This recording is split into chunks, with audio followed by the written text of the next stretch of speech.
The wind howled like a living thing that night, tearing through the mountains of Banff National Park. Snow whipped across the road in furious spirals, erasing everything in white. And in the middle of that storm, a 5-year-old girl was walking barefoot through the drifts, her tiny arms clutching 2 swaddled bundles to her chest. Her name was Emma Brooks, and if she stopped moving, her baby brothers would die. Tell me, have you ever seen a child fight the cold like a soldier guarding her last hope? Stay with me, because what's about to happen inside that mountain mansion will break your heart and then mend it in a way you'll never forget. Emma's breath came out in short, panicked bursts that turned to frost before her eyes. Each step sank into snow that nearly reached her knees. Her jacket was too thin, her mittens soaked through. Beneath the blanket pressed to her chest, the twins Sam and Simon whimpered weakly. Their tiny fingers were stiff and pale, their cries fading into the roar of the wind. "Shh, we're almost there," Emma whispered, though she couldn't see anything ahead but endless white. The sound of her own voice kept her from collapsing.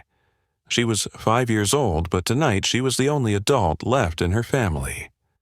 Somewhere behind her, the cabin they had been hiding in was already buried.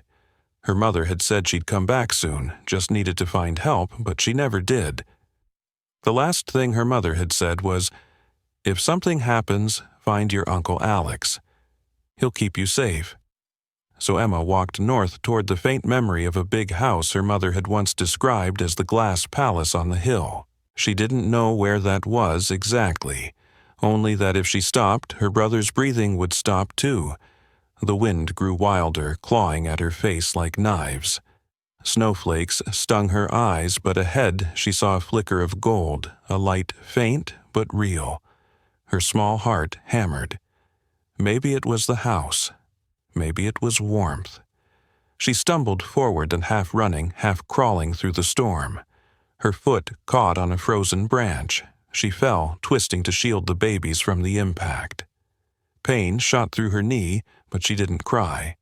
She only looked down at the twins and whispered, "Don't be scared." "Sam, Simon," Mommy said. "Uncle Alex is good. He'll help us. He has to." By the time she reached the iron gates, Emma could barely stand. Her legs trembled so hard they might snap. The mansion beyond looked unreal, its windows glowing like golden eyes through the snow. A long driveway wound upward to a massive glass entryway. She started climbing one step at a time, her small boots leaving faint prints that were instantly swallowed by the wind. Halfway up, her vision blurred. Everything tilted sideways. She pressed her cheek to the twins' heads, feeling only the faintest warmth. "Please," she whispered to no one, "just a little more." Inside the mansion, Dr. Alex Cole had just poured himself a glass of whiskey when the sound came, a faint, desperate knocking beneath the howl of the storm. He almost ignored it. No one came here this late, not in weather like this. But something about that sound, sharp and hollow, made his pulse tighten. When he opened the door, the wind burst in like an explosion, scattering snow across the marble floor. And there, collapsed at his feet, was a tiny girl, her hair frozen in strands of gold, her face blue with cold, clutching 2 motionless infants wrapped in a blanket. For a moment, he couldn't breathe. Years in the operating room had taught him to control panic, but this was something else. He dropped to his knees, pulling the children into his arms. "Maria!" he shouted toward the kitchen. "Call emergency services." Now, the housekeeper came running, froze at the sight, and gasped. "Dear God, they're babies." Alex stripped off his coat and wrapped it around Emma, his fingers trembling as he felt for the infant's pulses. Weak, but there. Still there. As he carried them inside, something small and cold slipped from the edge of the blanket, a silver bracelet, etched with fading letters. He caught it instinctively, and the world seemed to tilt. The engraving read, "Property of Laura Brooks." His heart stopped. That name, that impossible name, The sister he hadn't spoken to in years, the sister he had sworn he'd never forgive. The fire roared to life as Maria hurried back with warm towels and milk. Alex laid the twins by the hearth, checking their breathing, his mind spinning. How could this be Laura's children, his niece and nephews? The oldest girl stirred lips, trembling. Her eyes fluttered open, bright green, the same shade Laura used to have. She looked up at him, dazed but determined. "Are you Uncle Alex?" she whispered. Mommy said, "You'd help us." The words cut through him like a blade. For the first time in years, Dr. Alex Cole felt his composure break. He gathered the children closer, the firelight flickering over his face as he said softly, "You're safe now, sweetheart. I've got you." Outside, the storm raged on, swallowing the world in white. Inside the mansion, for the first time in a decade, the silence was broken by the sound of life, a small cry, a shuddering breath, a whisper of hope. Alex didn't yet know the full story behind the children's arrival or the heartbreaking secret that waited in the days ahead. But as he looked down at the girl who had walked through the snow to save her brothers, one truth hit him harder than the cold ever could love, even when frozen and forgotten has a way of finding its way home. The night had nearly swallowed the world when Dr. Alex Cole carried the 3 small bodies into his home. The fire snapped to life as Maria Torres, his longtime housekeeper, rushed forward with blankets and warm milk. She froze at the sight of the little girl's face, pale lips, trembling eyelids fluttering, and the 2 tiny boys pressed close against her chest. "Sweet Lord," she whispered, "they're just babies." Alex's hands moved with the precision of muscle memory, but his heart pounded like it hadn't in years. "We need to get their temperature up now," he said. Hot towels, heating pads, anything. Within minutes, the grand living room of his glass mansion, once cold and silent, turned into a field hospital. The snowstorm outside pressed against the windows, a ghostly reminder that death still lingered beyond the glass. Emma Brooks lay wrapped in wool blankets on the couch, her hair damp from melted snow.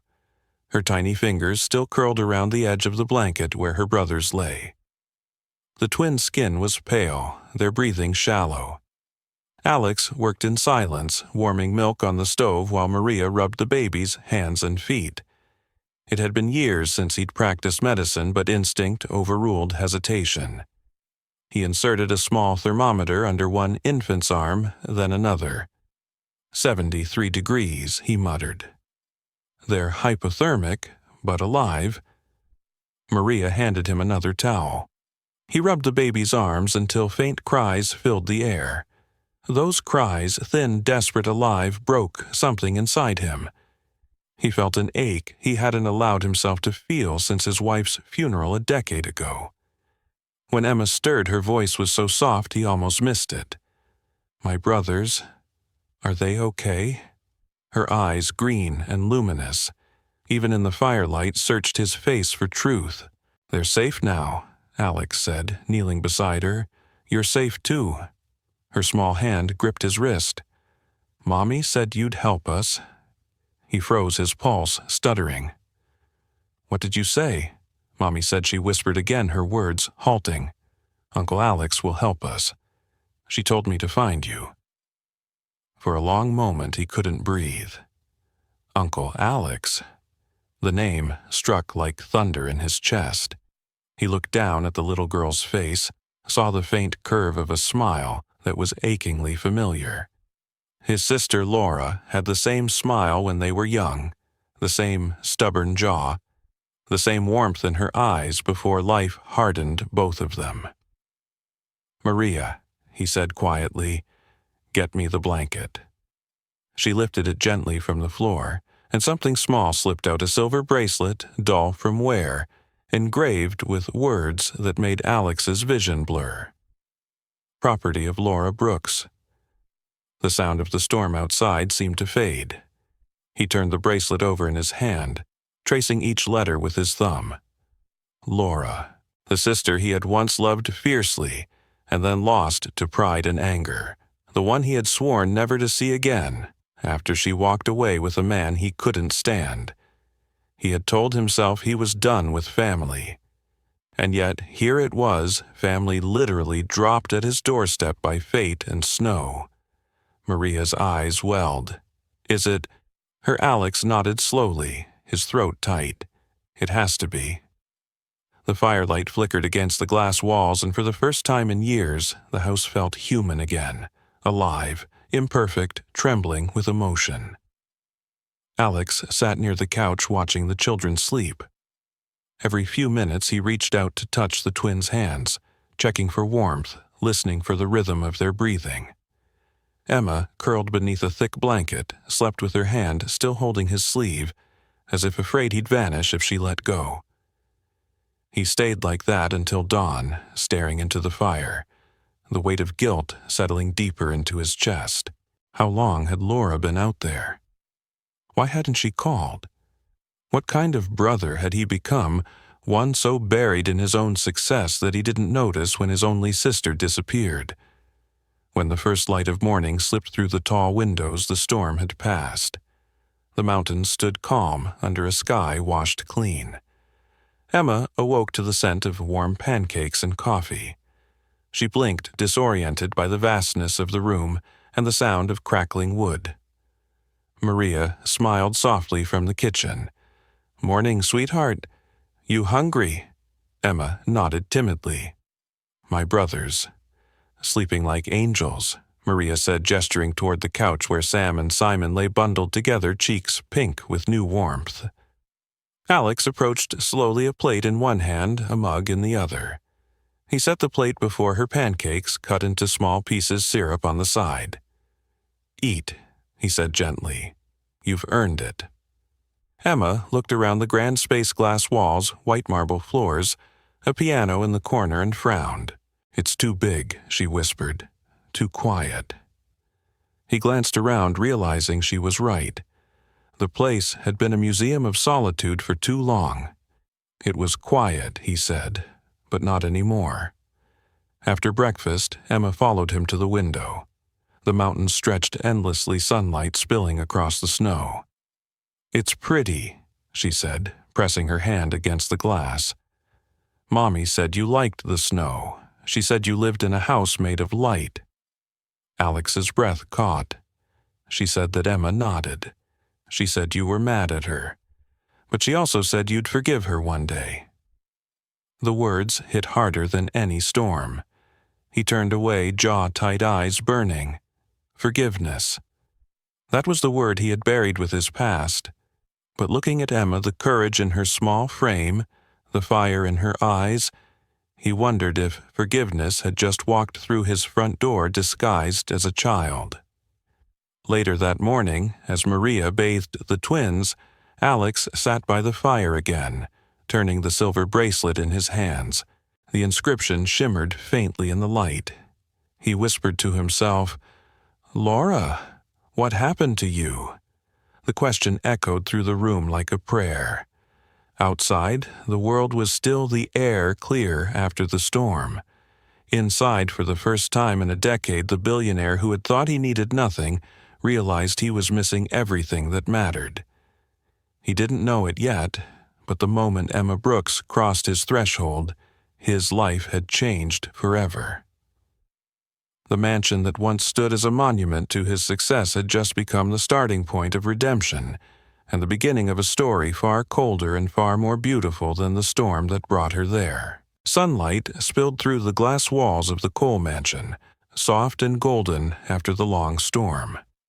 The world outside glittered quiet and clean, but inside the house the air was heavy with unanswered questions. Dr. Alex Cole sat at the long dining table, a cup of untouched coffee in his hands, staring at the small silver bracelet beside it, the one engraved with property of Laura Brooks. Across from him, Emma was sketching on a notepad with crayons Maria had found in a drawer. Her small hands moved with focus, her tongue poking out as she drew. When she finished, she held it up proudly. "This is Mommy," she said. The stick figure had blonde hair, a smile, and 3 small children beside her. Alex swallowed hard.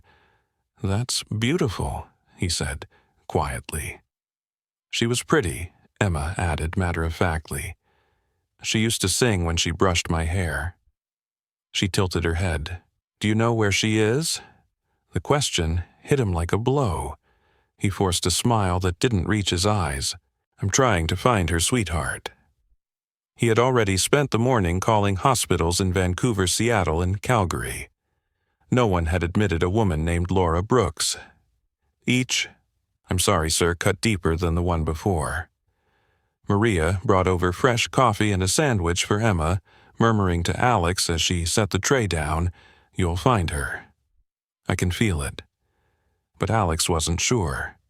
The last time he'd seen his sister, they'd shouted at each other in that very foyer. He had accused her of throwing away her future. She'd screamed that he didn't understand love. He'd slammed the door and sworn never to open it again. And now, years later, it had opened on its own to a child begging for help. After lunch, Emma tugged on his sleeve. Mommy said there was a lady who helped her. Sometimes, she said, at a place with papers everywhere. Her name was Jasmine, I think. She had hair like a sunflower. Alex froze. A social worker? I don't know. Emma shrugged. She gave Mommy warm tea when it rained. He pulled out his phone immediately and began searching. Within an hour, he had a name, Jasmine Lee, a social worker in Vancouver who specialized in family assistance. He dialed her number. The voice that answered was calm and cautious. This is Jasmine. This is Dr. Alex Cole, he said. I'm looking for someone you may have worked with Laura Brooks. There was a long pause. You're Laura's brother. Jasmine's tone softened. We've been trying to reach her. She disappeared about 3 weeks ago. Her condition was worsening. She wouldn't go to the hospital because she didn't want to be separated from her children. Alex's throat went dry. What condition? Leukemia, Jasmine said quietly. She was very ill, Dr. Cole. But she was strong, too strong, maybe. She kept saying her brother would forgive her one day.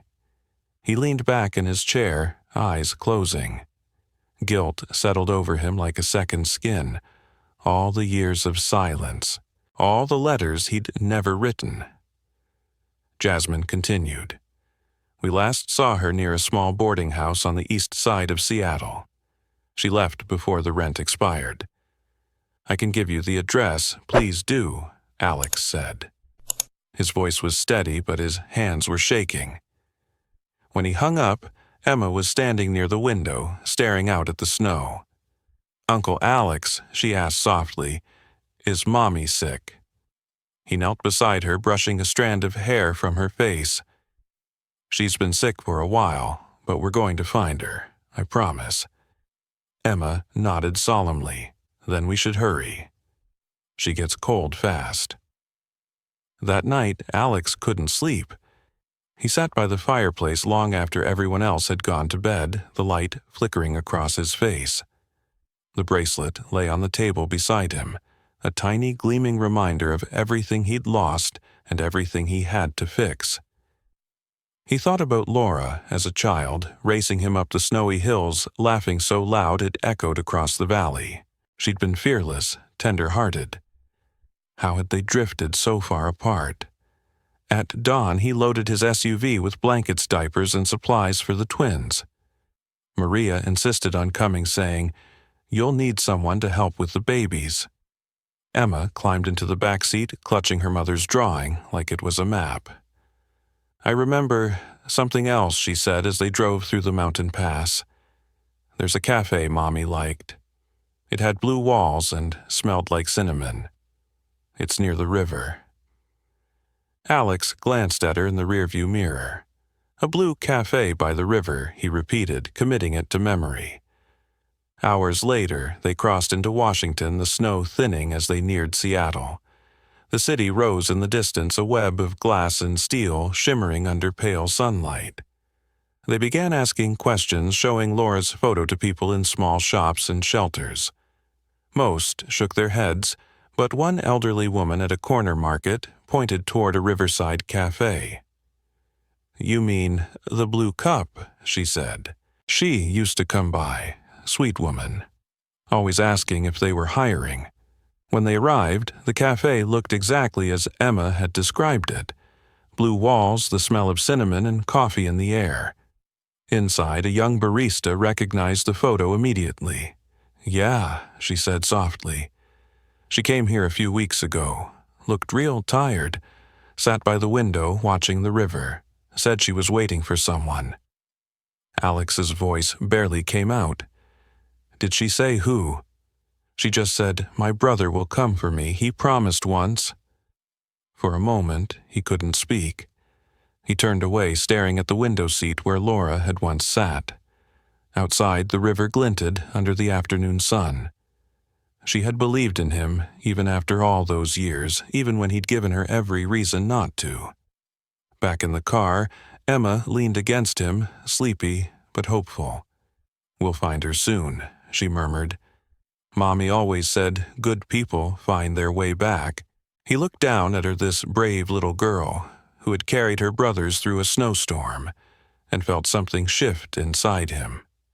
The mansion, the wealth, the titles, they all meant nothing now. What mattered was the family he'd forgotten, the sister he'd failed, and the promise he was finally ready to keep. As the city lights came alive across the water, Alex whispered to himself, "Hold on, Laura. I'm coming." Beside him, Emma stirred and smiled faintly in her sleep, as if she'd heard him.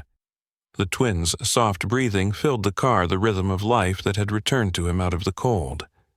Somewhere in the city, a woman named Laura Brooks was waiting, and for the first time in years, Alex Cole felt like he was exactly where he was meant to be.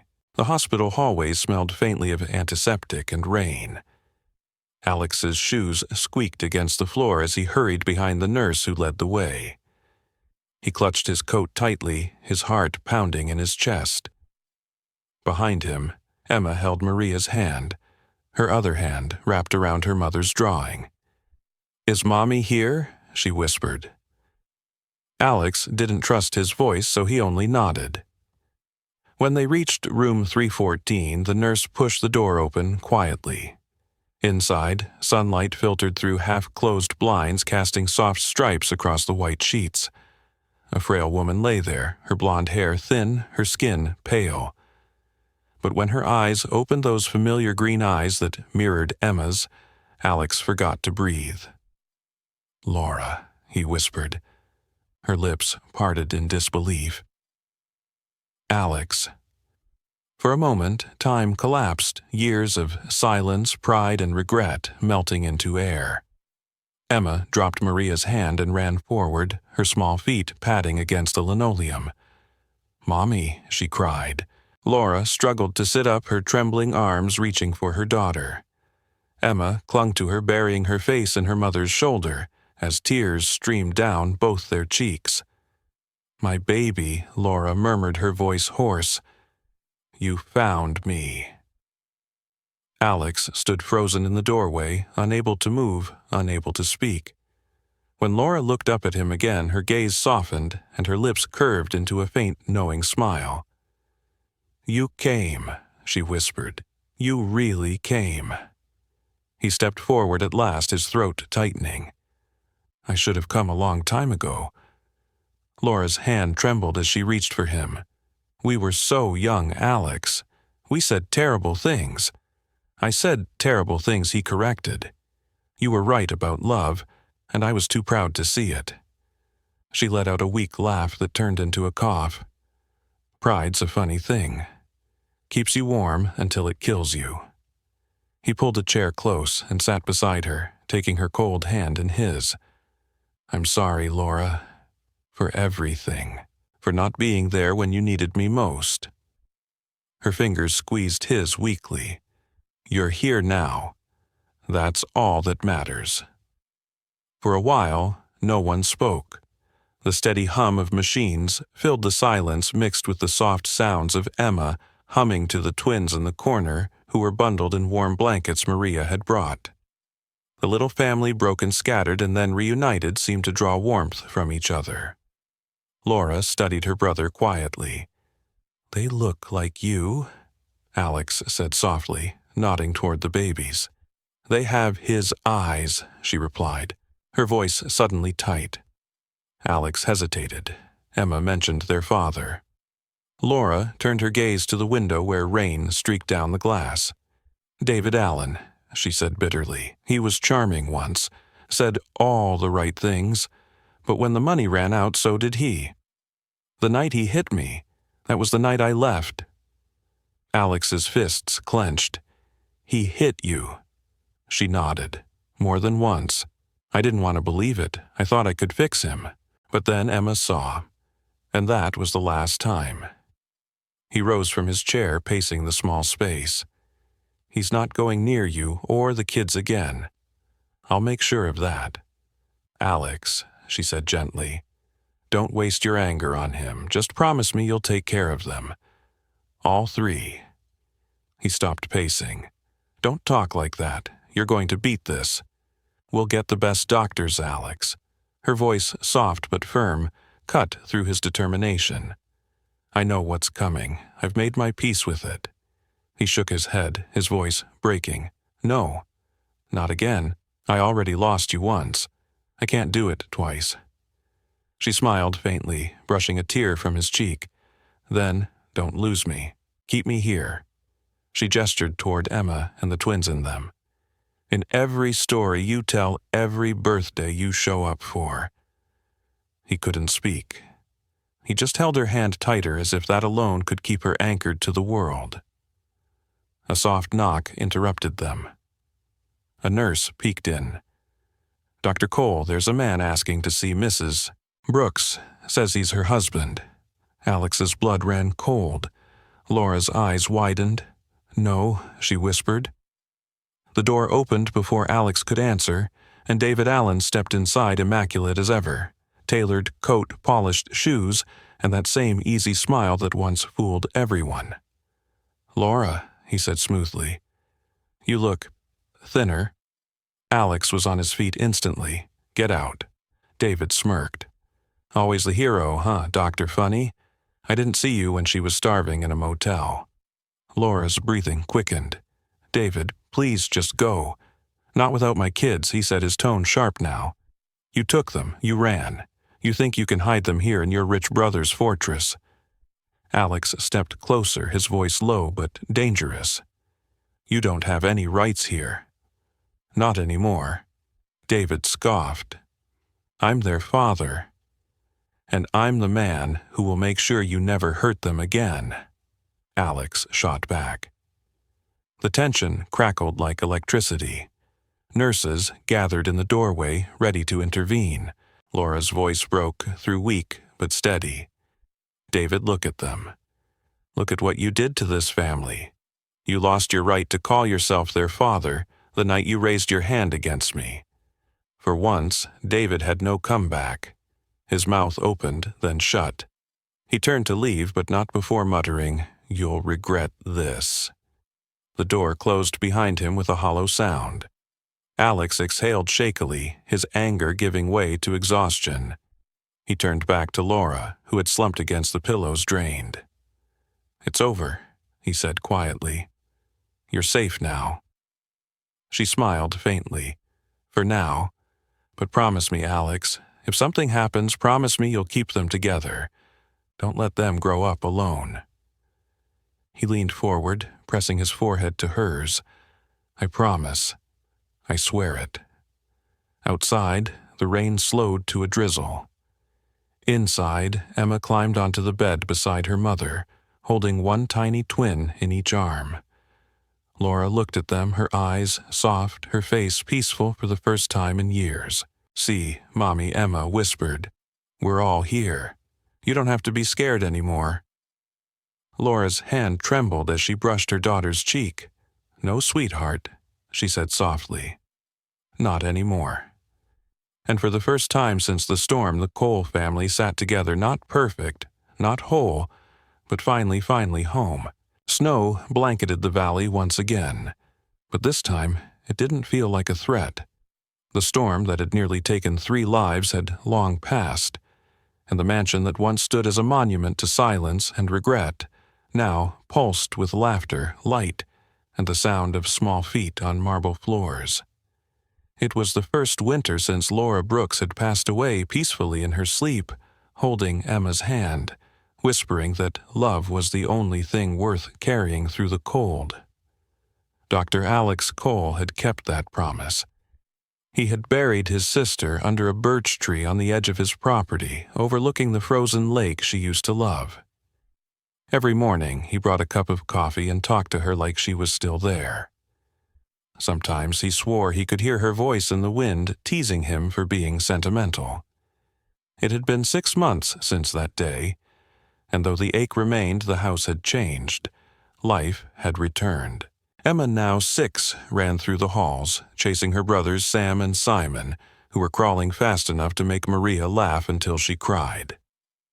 The once sterile rooms were filled with color drawings taped to walls, wooden toys scattered across the floor, and the faint scent of cinnamon from the kitchen where Maria baked more often than she rested. Alex stood by the large window of the living room, watching the 3 children play in the snow outside. They were building a snowman, bundled in matching red coats. Emma was bossing her brothers around, explaining how Mommy said, "The nose has to be straight, not crooked like last time." He smiled, his chest tightening with affection and longing. For a long time he had thought the mansion's silence was strength. He had thought shutting out the world meant peace. But now, peace was this, the sound of children's laughter echoing against the walls, the chaos of family filling every empty corner. That evening, the sky began to change. The air outside shimmered with streaks of green and violet. The northern lights had come early, stretching across the sky like paintbrush strokes of heaven. Alex called out to the kids, "Come inside, you'll freeze." But Emma only laughed. "Uncle Alex, look, the sky's dancing." He stepped out into the snow, breath visible in the cold air. The lights rippled above them, and for a brief moment the world seemed to stop. Emma took his hand, her mitten pressing against his palm. "Mommy said, if you see the lights, it means angels are watching," she said softly. Alex knelt so he was eye level with her. "Then your mom's watching right now," he said, "and she's proud of you." Emma looked up at him, eyes glistening. "Do you think she misses us?" He hesitated, feeling that familiar lump in his throat. "Every day, but I think she's happy knowing you're safe." The twins gurgled, reaching for the lights as if they could grab the colors. Maria stood by the doorway, wrapped in a shawl, her face lit by the glow. "She'd be proud of you too, Dr. Cole," she said. "You kept your promise." He didn't answer. He only looked at the sky, feeling Laura's presence in every breath of wind that brushed against his cheek. The guilt had lessened, replaced by something quieter gratitude. Over the following months, the house transformed further. Alex had one wing redesigned into a children's library, complete with beanbag shelves of storybooks and a mural of a bright blue sky that Emma had painted herself. The nursery became a classroom where she learned to read aloud to her brothers. The medical office he'd once used for business calls now housed framed drawings, stick figures labeled Mommy, Uncle, Alex, Maria, and 3 smiling children holding hands beneath the words, "Our Family." At night, when the twins had fallen asleep and the house grew still again, Alex would often sit by the fire with Emma curled beside him. She'd tell him stories her mother used to make up about princes who weren't brave, but learned to be about lost travelers who found home again. Mommy said stories fix the broken parts, she'd say. He believed that now. One afternoon, months after Laura's passing, Alex received an envelope postmarked from the city. Inside was a letter from Jasmine Lee, the social worker who had once helped Laura. It contained a single sheet of paper and a photograph. The photo showed Laura sitting on a park bench, Emma asleep in her lap, the twins bundled beside her. The note beneath it read, "She talked about you every visit. She never stopped believing you'd forgive her." Alex stared at the photo for a long time, the room blurring as tears welled. He placed the picture on the mantel above the fireplace beside a framed handprint of the children. That night, he gathered Emma and the twins by the fire. "Your mom wanted me to tell you something," he began. Emma looked up curious. She said, "The past is just a shadow. What matters is where you stand when the sun rises again." Emma tilted her head thoughtful. "Then, we're in the sun now, right?" He smiled. "Yes, right where we belong." The twins clapped at his words, babbling happily, and he laughed a sound that felt new, unburdened. Later, after tucking the children into bed, Alex stepped outside onto the balcony. The snow glowed under the moonlight. The mountains rose dark and majestic in the distance. Above them, the aurora shimmered again, green ribbons weaving through the stars. He whispered into the cold night, "You were right, Laura. Family isn't about blood, it's about showing up when it matters, and I'll spend the rest of my life showing up for them." A gust of wind stirred the trees, and for a fleeting second he thought he heard her laugh again, light, teasing, and free. When he returned inside, he paused by the children's room. Emma was sleeping with one arm draped over Sam and Simon, her face peaceful, her lips curved in a faint smile. The glow of a nightlight painted soft halos on their faces. He stood there for a long time, letting the warmth of that sight soak into him. The house was quiet, but it was a different kind of quiet now, a living, breathing calm. The ghosts of regret were gone, replaced by the steady rhythm of love. In the months that followed, Alex began volunteering at the local hospital again, helping children without families. He named the outreach program the Laura Foundation. When people asked why, he'd smile and say, "Because one woman taught me that forgiveness can build homes stronger than walls ever could." And on clear nights when the northern lights returned, he would gather the children on the porch, wrap them in blankets, and point to the sky. "That's her," he'd whisper. "She's still watching." The mansion that had once been a fortress of solitude was now a home alive, imperfect, and full of second chances. And beneath the dancing lights of the northern sky, the Cole family, reborn through loss and love, finally found peace in the warmth that not even winter could steal. As the snow settled over Banff once more, the story of Emma, her twin brothers, and Dr. Alex Cole came full circle, a story that began in darkness and ended bathed in light. A 5-year-old girl's courage had led her through a blizzard and into the heart of a man who had long forgotten what it meant to love. The mansion that once symbolized isolation became a sanctuary of warmth and family. Through laughter, forgiveness, and loss, they built something stronger than blood, a home reborn not from perfection, but from compassion and second chances. Emma grew into a bright and fearless young girl, carrying her mother, Laura's tenderness, and her uncle's quiet strength. The twins thrived under the care of a man who had once believed his heart was frozen forever. Alex learned that redemption doesn't come from wealth or success, but from showing up day after day for the people who matter. The ghosts of regret still whispered, but they no longer ruled his heart. In their place stood gratitude, the kind that comes only from surviving the storm and choosing love anyway. This story reminds us that sometimes the greatest miracles arrive in the smallest hands, knocking at our door when we least expect them. It teaches us that forgiveness, though difficult, can thaw even the coldest winters of the soul. No matter how far we've drifted from the ones we love, it's never too late to reach out to make that call, to open that door. Life has a way of giving us second chances if we're brave enough to take them. So, as you finish this story, ask yourself who in your life deserves another chance, who might be waiting just beyond the storm for you to open the door. If this story touched your heart, don't forget to subscribe to our channel. Leave a comment and share your thoughts. Your support helps us continue creating heartfelt stories that remind us all, no matter how cold the world may seem, love will always find its way home.